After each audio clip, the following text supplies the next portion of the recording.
This is a demo of the OpenFlow T utility. To start off, we'll look at the Docker images that are on the VM here.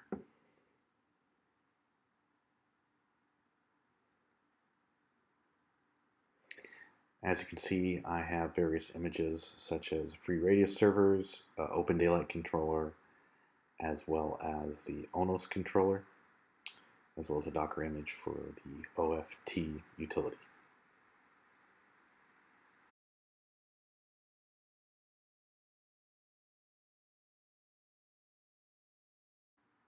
Next, we'll look at the makefile that I'm using to help automate the demonstration. You can see I have a simple target called up, which creates an OVS bridge. We'll deploy all the Docker containers that make up the demo. We'll inject the OVS bridge interface into a example host or client, as well as push OpenFlow rules to the controller. Just to look at the configuration of the OpenFlow T, we can look at our stack file, and you can see that it's listening on port 6654, and it is proxying to port 6653. So we will set our devices to the controller at 6654. If we look at our configuration, we forward 888E ether type EA poll packets to an AAA application, and all other packets to a DHCP application. Now I'll use the make up command or target to bring everything up. You can see the image or the controller image that we're using for this first part of the demonstration is the ONS controller. It's going through and starting up all the services for the demo. Once the services are started, you can see the port is injected into the client container, which is that long UID at the end. And then we are pushing flows to ONS to do the packet outs on the various packet types.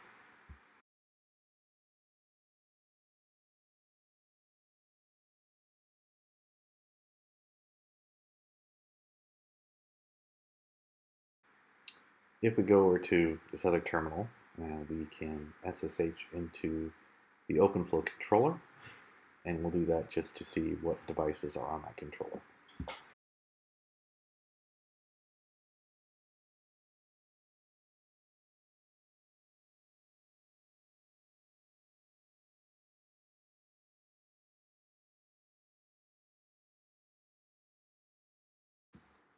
As you can see, the controller knows about one device. Going up to the other terminal here, we'll use this just as a display area to look at the logs of OFT. Debugging's turned way up just so we can see what's happening. And you can see that OFT is sending different messages between the devices and the controller. This terminal over here I'll use to show the logs of the various SDN applications, and we'll start off with the AAA or EA poll application.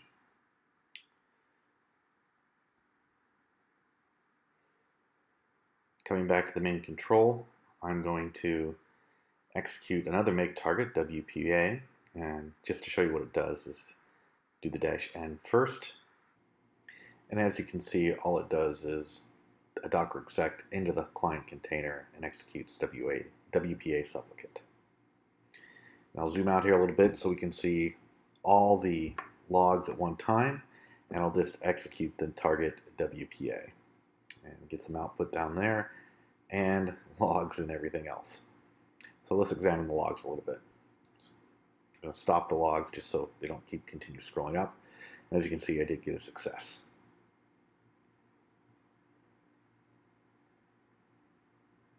So if we look at the logs of OFT to start with, scroll back up to see what's happening, you can see we get a packet in from the device, and we look at that and we can say determine which device it is, DPID, as well as which port.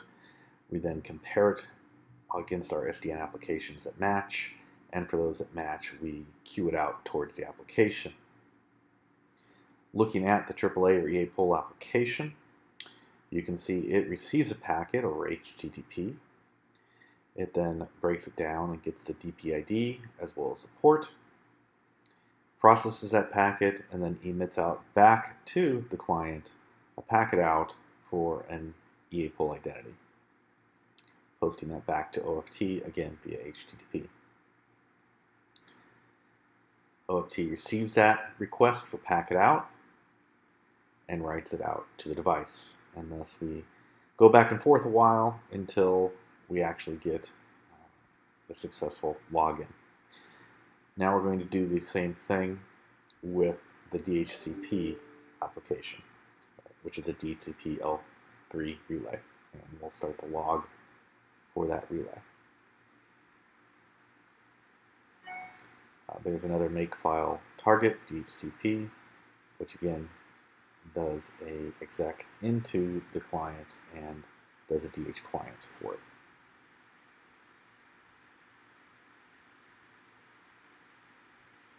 There we go.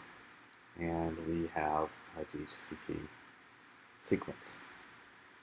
So if we look back at what we actually got from the client perspective, you see we have the 4 DHCP messages: discover, request, offer, and ACK. And if we go back and look at the logs, you'll see the same pattern where the OFT receives a packet in, does a match to find out which SDN applications it must forward that packet to, and then forwards it on to, in this case, the DHCP relay application. The relay application does the proxy to the DHCP server, waits for a response from the DHCP server, and when it gets a response, it packets that out back to the device, and the DHCP process continues.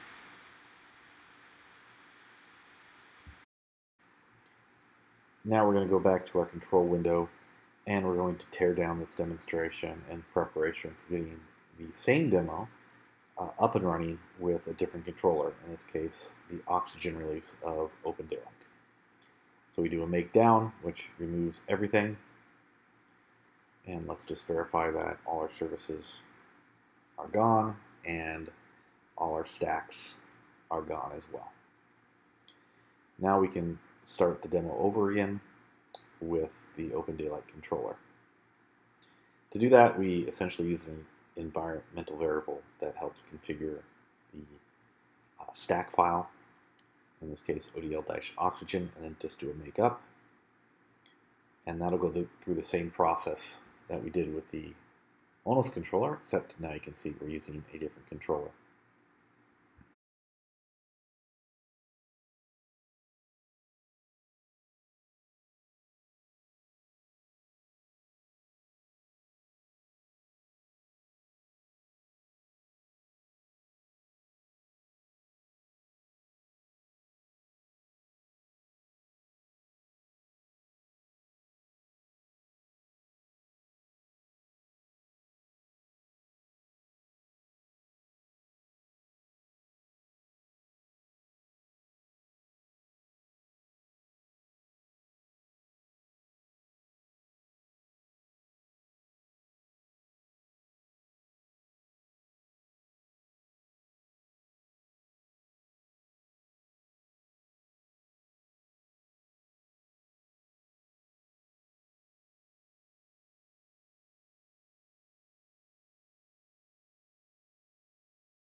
And now when we look at the services running in Docker, we can see that we have the Open Daylight controller running instead of the ONS controller. All the other containers are exactly the same, and we'll SSH into the Open Daylight controller and just look at the OpenFlow plugin sessions to see that we have one session for our device.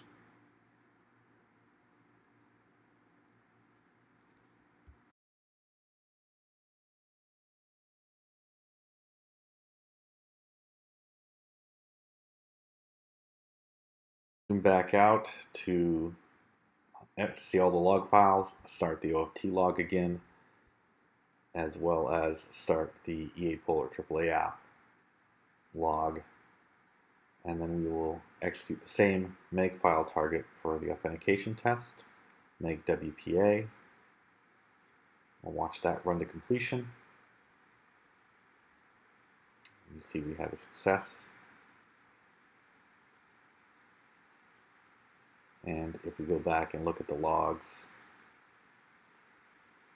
what you'll see is the same pattern of messages coming into the OFT forwarding those messages based on matches to the SDN application, the SDN application processing those packets, and then sending the responses back to the device as a packet out through the OFT.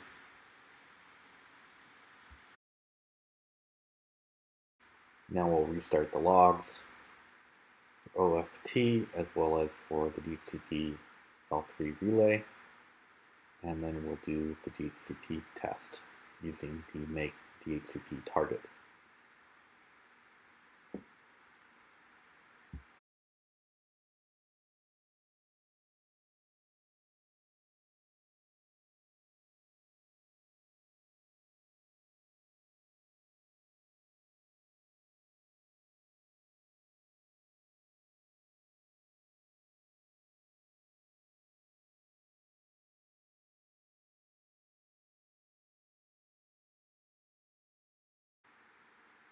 DHCP runs to completion,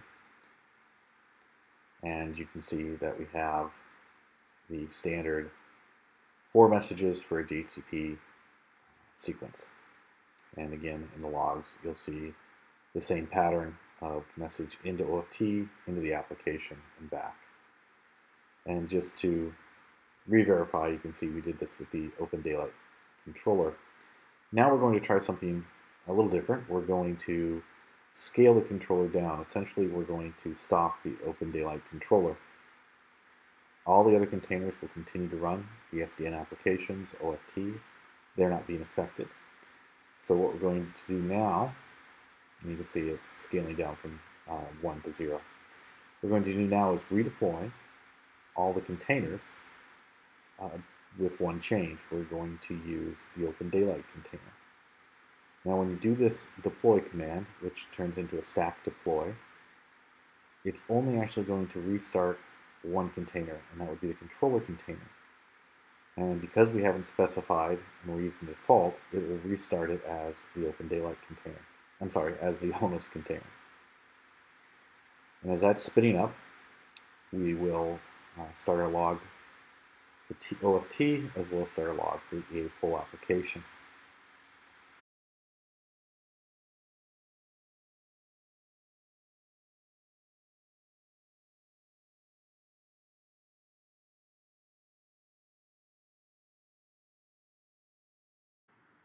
Now when we look at the services in the Docker environment, we see the controller running is ONS. Again, all the other containers continue to run and were not started. We'll now push flows back through ONS to the OVS switch to packet in EA poll packets as well as DHCP packets. And now we can run the various tests, including the WPA test or the EA poll test. And you can see there we have a success.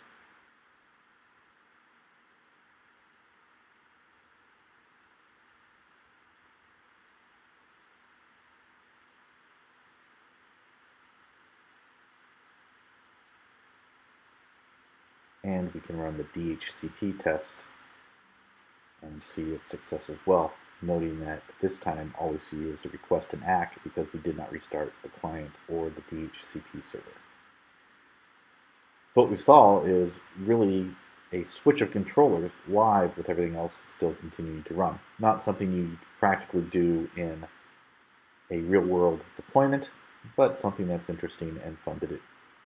Thank you for watching the demonstration, and if you have any questions, please leave them as comments below.